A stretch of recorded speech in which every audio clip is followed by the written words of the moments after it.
This Soonerscoop.com video is streaming in crystal clear 4K resolution on YouTube thanks to Enjoy Vision in Oklahoma City. Don't miss a moment on or off the field. Make every day a highlight with LASIK at Enjoy Vision. Enjoy Vision. This is where Sooner Scoop LASIKs.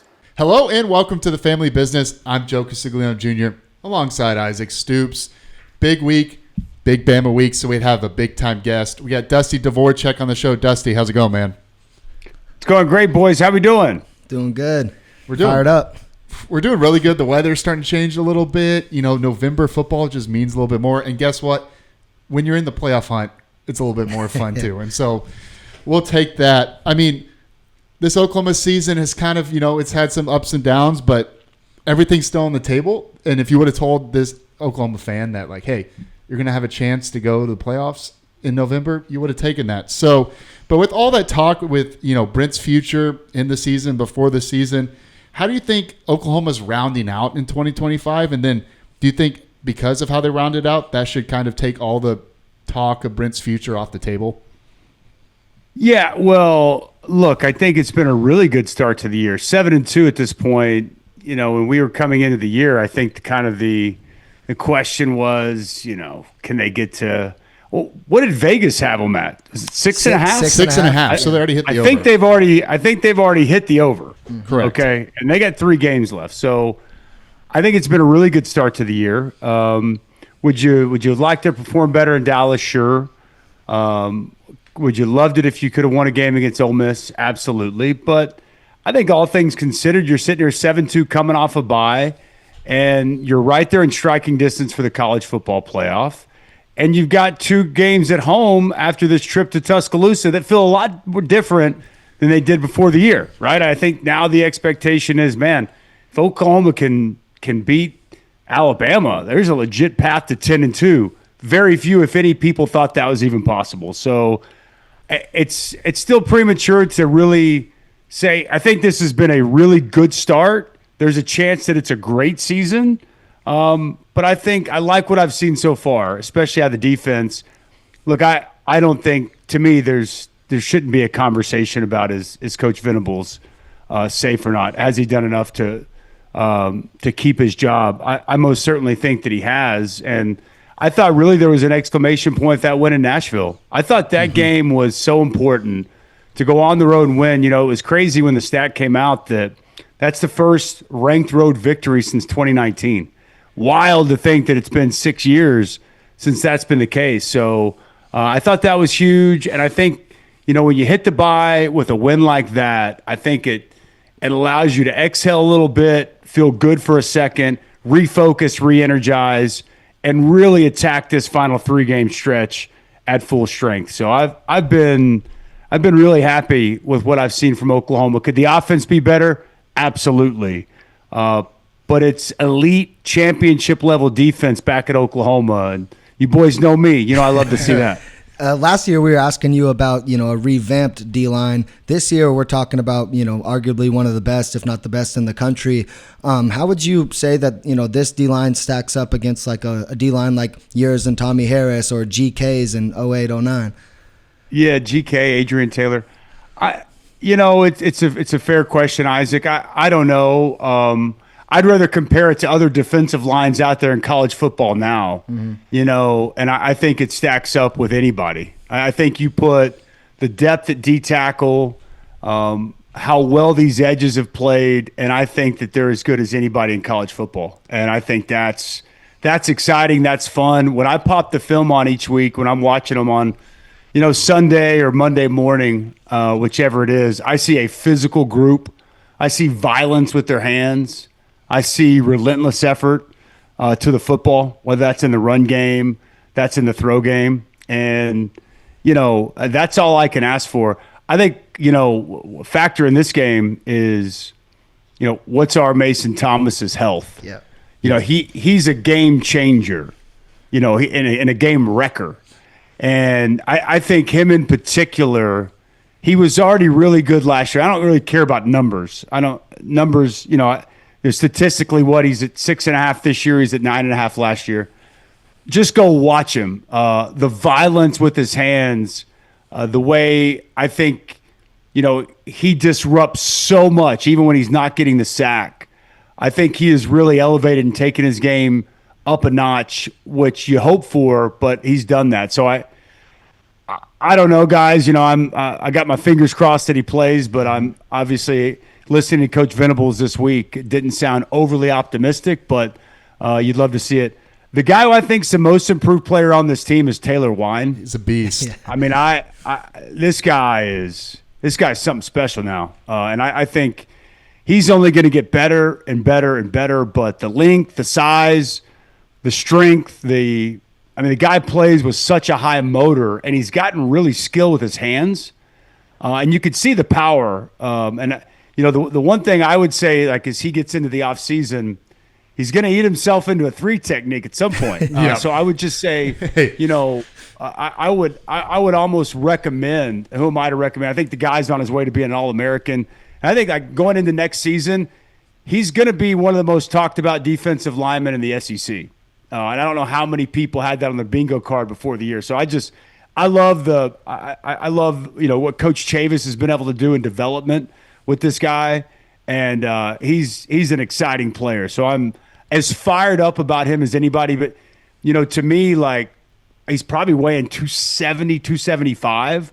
I wouldn't think he'd want to get much bigger. If anything, maybe a little bit more twitch, even a little bit more quickness and speed. And I think that'll probably be something he focuses on in the offseason. But you're kind of wondering this year, would it be Marvin Jones Jr.? Mm-hmm. Who would be that opposite? And he's been good. Marvin Jones Jr. has been a good player. We even saw a little bit of Okoye last week. I like the way they used him kind of as stood him up, used him in the pass rush game as a blitzer. But who would be that opposite edge from our Mason? And it's Taylor Wine, and it's not even close. This guy is big-time football player. And the boys inside, man, they're freaks, man. Jaden Jackson is a monster. David Stone is exactly who everybody had hoped and thought he might be. What a breakout year he's had this season. And Grayson Halton, with his quickness and his ability to create negative plays, he moves laterally so well, gets off blocks, and obviously Big Dom, he's still down there doing his thing. So it's been an absolute pleasure and a treat to watch these guys go to work. They're tough. They're physical as hell, and they will flat out get after you. I haven't seen an offensive line that's been able to deal with what they're going to bring. And it's a talented Bama offensive line, but they're going to have their hands full in the run game and protecting Ty Simpson on Saturday.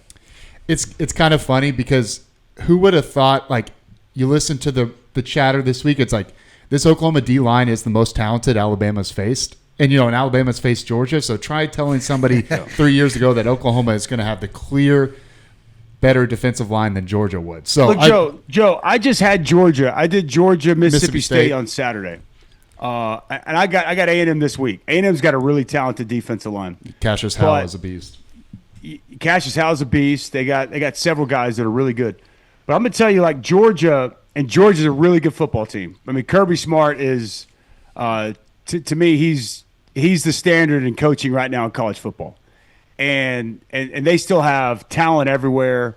But, like, their D-line, they're good. They are not elite. They are not like they were in 21 and 22. They're not like this Oklahoma defensive line. And so, like, this is the best defensive line and the deepest with quality depth in the SEC. And I think when you make that statement, it's pretty easy to say if they're not the best defensive line in college football, I would love for someone to present to me a better one. And that was the hope coming into the year, but it's been the reality 3/4 of the way through the season. Did you have, I may be remembering wrong, but did you have that Miami-Louisville game? Yep. So you got to see Miami's D-line. Of course, they have Mesidor and Bain. But that was kind of another defensive line that was kind of compared across the national landscape. But so you're saying that as somebody who's watched them in person, so that's quite impressive. Look, I love Mesidor and Bain. They're just different. They don't, and the one thing about Miami's D-line, they don't have the depth. Yeah. Those guys have to play a lot of snaps. When you can roll guys, like, they have to play their starters a lot. when you can keep fresh bodies and fresh legs. You asked about the defensive lines I played on. One of the great things about the defensive lines I played on, we were deep, man. Like, we roll guys. Like, we're playing 65 snaps in a game, and starters are getting 40 snaps. And it's because you can bring in the twos for 25 of those 65, and there's really no step back. You bring in a Corey Klein coming off the bench. You bring in a Lynn Magruder, and you're able to roll and keep guys fresh. And then by the fourth quarter, when you got fresh legs and you're able to rotate and roll guys, it gives you such an advantage. It's cliche and it's talked about, but everyone can't do that. And I think that's one of the real aspects and one of the true values in this Oklahoma front is the you hear Coach Venable say it, the competitive depth. Yep. But it's true. And it's high level competitive depth. Not many people can bring guys off the bench that are going to play in the NFL on a defensive line in college football. And it's tough to keep depth in today's college football, and that's what Oklahoma has. Ty Simpson has kind of solidified himself as one of the best quarterbacks, in the country. I think 21 touchdowns, only one interception. So do you think, is he the best quarterback we faced, or much less, is he the best quarterback in the SEC? It's a great question. I think that he has played the best of anyone in the SEC. Stylistically, he's different than other quarterbacks. Like, I think Ty Simpson, thrower of the football, pocket passer, guy that can be surgical. He's the best in the SEC. To me, there's no question. You could make that argument. He's right there with anybody. I know how Fernando Mendoza's playing. I know how Julian Saint's playing, but Ty Simpson he takes a backseat to no one in that regard. But a guy like Diego Pavia, like, it's off script, it's different, but that dude's tough to stop, right? I mean, it's very Johnny Manziel-ish. It's off script. It's a little bit backyard football, but good luck stopping the cat. You know what I mean? Like, Auburn's defense, who's been really good, he put up almost 500 yards of offense on Saturday. So, like, he's different, right? I got Texas A&M, Marcel Reed. Marcel Reed is so dynamic as a runner. Like, he strikes fear into you, man. Like, he keep you up at night. And then he's got those weapons outside that have so much speed. And they take the top off of defense. But and look, Trinidad Chambliss, I think it's one of the great stories in the country this year. I actually did his first start against Arkansas. When I was there in Oxford. First game he started, and it's funny when we were talking with Charlie Weiss Jr., we were talking with Lane Kiffin on the Friday before our coaches meeting, and they wouldn't tell us for sure who was going to start, but we kind of tell that Austin Simmons wasn't going to be able to go. And we're asking a lot of questions about Trinidad Chambliss. The guy played Division II Ferris State. Nobody had any idea about the cat, right? And one of the guys that they compared him to was Baker Mayfield. They actually said he's, with his ability to keep the play alive, just kind of some of the way he'd carry himself. And when they would put him in practice and scrimmages, no one could stop him. And so I thought it was interesting, just kind of that. But they did say he's probably a more dynamic runner. So Oklahoma has faced some good quarterbacks this year. I think Trinidad Chambliss, probably has given them the most issue. I know Joey Aguilar threw for a bunch of yards at Tennessee before the bye there in Knoxville. But I thought for Oklahoma to be able to get the takeaways they're able to get, I definitely wouldn't put them in that regard. But thrower of the football, I think Ty Simpson is absolutely the best, kind of traditional prototype quarterback that they will have faced. And look, Jeremy Bernard, Ryan Williams, they're a problem. Yeah. Like, coverage is very important this week, boys. Oklahoma's got to do a good job down the field, identifying those guys and being able to take them away, because whether it's man coverage, zone coverage, if they get any space, Ty Simpson, if he has the time, he's going to deliver the ball. The guy does not miss very much, and it's been a huge part of why they've ripped off, all these wins in a row here since that loss in the opener to Florida State. It's kind of an interesting dynamic because, of course, kind of the general defensive coordinator mindset and BV mindset is to stop the run, stop the run, stop the run. But you're facing a Bama team that ranks in like the hundreds of rushing yards per game. So do you see BV almost kind of shifting his philosophy a little bit on committing a little bit more to the pass game? Maybe those safeties stay a little bit back, a little bit more to kind of protect themselves against those wide receivers of Alabama? Because it's an interesting, because Alabama beat LSU 28-9, and I think they had like 53 rushing yards. They were leading rusher at 30 yards. So do you think there's any sort of schematic change of like, hey, we might need to commit more to the pass than they would traditionally?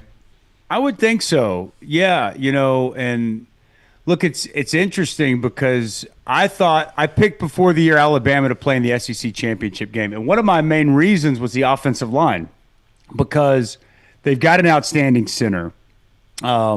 They've got a couple of guards that are big and physical. They've got a left tackle in Caden Proctor who, depending on what you look at, projects as a, top 15 type of pick with his talent.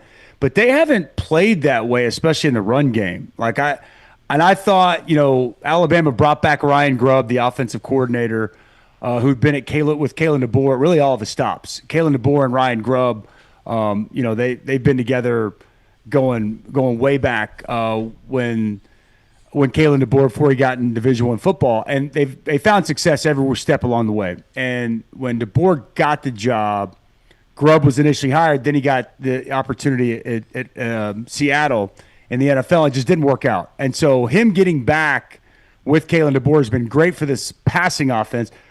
But I thought it would help them both in the run game and the throw game. They have not run the football very effectively this year. And so that surprised me because the offensive line, I think they've got NFL talent, but they haven't played that way. So I look at it like this too. I wonder, my question is Alabama-wise, are they going to be more apt to throw the ball in early downs? Mm-hmm. We traditionally think of football in a first down. We're going to run it. If we can get 4 to 5 yards, that's a win. Playbook's opened up. You can go back to the run game, set up third and manageable. You can play action. But a lot of times we see first down runs. Does Alabama become more of a first down throw team and just say, you know what? We're going to struggle to run the football on this Oklahoma defense. And so where do we think we have our advantages? Maybe it is, trying to throw the ball on early downs. And, maybe it's getting the ball, spitting it out to the perimeter, making Oklahoma tackle outside, and then trying to stay away from this front. But to answer your question directly, I do think that you allocate, more players to help on the back. I mean, if there's an area of this Oklahoma defense that's had some struggles, it's a little bit in coverage, and that's the strength of this Alabama team. So I just think naturally you try to help out that pass defense best you can, and you try to slow down what they do best. While at the same time, I think you are so good up front, and your linebackers have played so well, I think you can still limit this Alabama rushing attack with, putting, less bodies toward the line of scrimmage. So that is the way I think that they play it. But I'm as intrigued with how Alabama attacks Oklahoma as anything else. And do they try to set up the run by throwing the football early? And that's kind of my expectation in this game. Switching over to Oklahoma offensively, watching Mateer against Texas, fresh out of surgery, things didn't go as hoped. How much better has he looked, in the following games since Texas, especially in the run game? And then obviously having a 1-2 punch like Blaylock and Xavier Robinson has certainly helped make some more explosive plays. Yeah, and the offensive line, look, I think they're starting to solidify themselves. A lot of young bodies up front, a couple of freshmen that you kind of thought would contribute quite a bit, and they're stepping up. I thought EPL was really good. I like his energy. I like his vibe. Physical. I like that. That's kind of the way I played. Emotion, energy. I think it's okay to have some guys a little charged up. So we'll see if we continue to see that. I want to keep seeing Xavier Robinson. He's been excellent, and I've been a big fan of Torrey Blaylock all year. So I do like the 1-2 punch you've got at running back, and that's really started to solidify. I don't know. I thought Mateer played much better in the second half against Tennessee. Mm-hmm. Look, it did not go well in Dallas. I think we all know that. He was rusty. You could tell he hadn't really practiced. How much was the thumb, the grip? How much did that play a role? I don't know. The one thing I'll give John Mateer a ton of credit on, he has made no excuses. Yep. You know, he has not blamed the thumb injury. He's taken it on the chin, and I appreciate that. I don't know the real of that. You know, is that him just, you know, taking accountability, not making excuses, or you know, is that the reality? You know, the downfield passing, the numbers are what they are. It has really, really struggled since that injury and since he's come back. They didn't ask him to do much against South Carolina. You know, there wasn't much downfield passing. It was very limited. You know, again, I thought he made some questionable decisions against Ole Miss, and it was a slow start in Knoxville. But I thought prior to that late interception with 4 minutes to go, which I got to be honest, why we're electing to throw the football in that spot, I don't really get. I don't know the play call. I don't know if that's, you know, if that's on the quarterback. Like, to me, that should be a give it all the way. 4 minutes to go, up where you are. I think Arbuckle said, it was RPO, and I think he said in the presser that he shouldn't have gave him the option to throw. Right, and that's what I'm saying. You can tag those with a give it call, and you're giving the football. You know what I'm saying? Like, just situationally, you know, put yourself in the best situation not to have those mistakes. But I liked what I saw in some spurts in that second half, and I think we need to see more of. What I really liked is him as a runner. Like, you know, I thought when you go back to the Michigan game, I thought he really impacted that game with his legs. I think he's going to need to impact this game with his legs. And, you know, I like seeing also just saw some of that confidence back. I think that he is a charismatic, confident dude, you know, and that's infectious for this football team. And I think when he's feeling good and he's confident and he's in a good headspace, I think we see a better quarterback out there. And that was what I saw in the second half in Knoxville, and they're going to need to see that again on the road in Tuscaloosa. That's an Alabama defense is playing a lot better. Yep. They're starting to find their groove. Kane Womack's a good coordinator. They've got really good personnel, and they're starting to hit their stride. Oklahoma will be challenged. You got to deal with the crowd. Obviously, they know how to do that. They just went to Knoxville. I don't think it'll be any louder in Tuscaloosa than what they just dealt with. But it's a big challenge indeed. But Mateer got off to such a great start. And it's amazing. And I would imagine just being able to navigate and manage the emotions, the emotional roller coaster is a little different for him. Because he went from being the odds-on favorite for the Heisman 2 weeks into the year. Yep. And he was, you know, he was the next statue being built out there in Heisman Park, right? So then all of a sudden you get the injury. And next thing you know, now you're not playing well. Well, now you stink. Now you're no good. Well, now you go into Knoxville, now you're good again. And so it's just kind of been this roller coaster, right? And that's just the reality of life in the SEC and life in college football. But I think he's managed it well, and I really think, and I'm hopeful that throughout this bye week, he's continued to still shake off that rust. The thumb is no issue. He's seeing the field the right way. He's seeing the defense the right way, and he's putting himself in the offense in the best position to succeed. And you get 2 weeks of prep on this defense, right? That's the great thing about a bye week. So, you know, kind of different from the Texas game where he had really no prep and you just throw him out there. Now he's had 2 full weeks to get himself acclimated, ready, and knowing exactly what he's seeing and what he should expect to see from this Bama D. They're going to need him to play well. There's a few passive injuries. Well. He has to. Look, I don't think he has to statistically. You don't have to go throw for 300 and run for 100. This isn't like this team is built with its defense, okay? And I think that what I really hope to see in this game as much as anything, you look at the Alabama defense, they've had some issues stopping the run this year.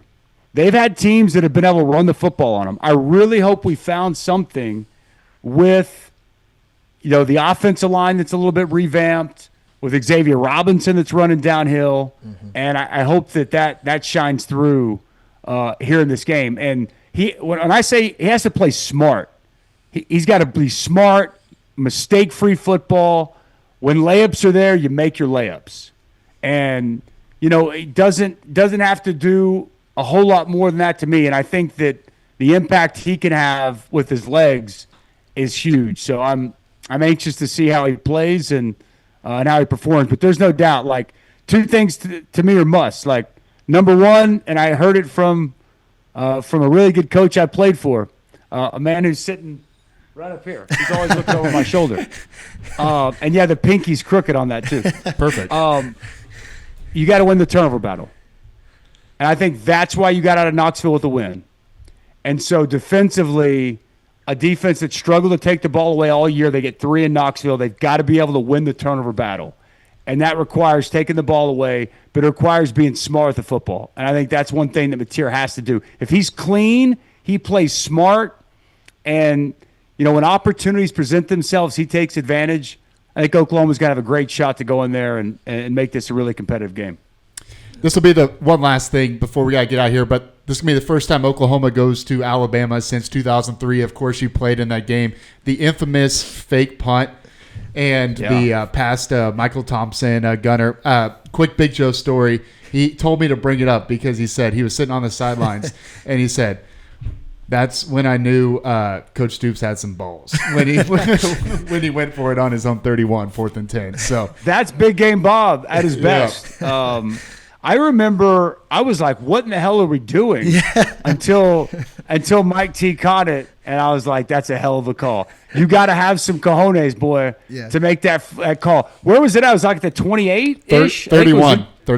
31, yeah, right around the 30. In that game, in that crowd there, Bryant Denny, that was a big-time moment. Boy, I remember it was hot. That was a September game. It was hot down there in Alabama. We were sweating. We got after Brody Croyle. That was fun, man. That was a great win and one of the all-time calls by Coach Stoops there on that fake punt. That was awesome. Maybe we'll see something this weekend, like a Tate Sandell fake field goal or something. He'll have those little short shorts. And listen, Tate can rock those pants as short as he wants. He keeps banging 55-yarders. He can wear whatever he wants, man. Let the haters hate. You just keep draining field goals. That's all he's got to worry about. Exactly. If that allows more movability or whatever, we'll take it.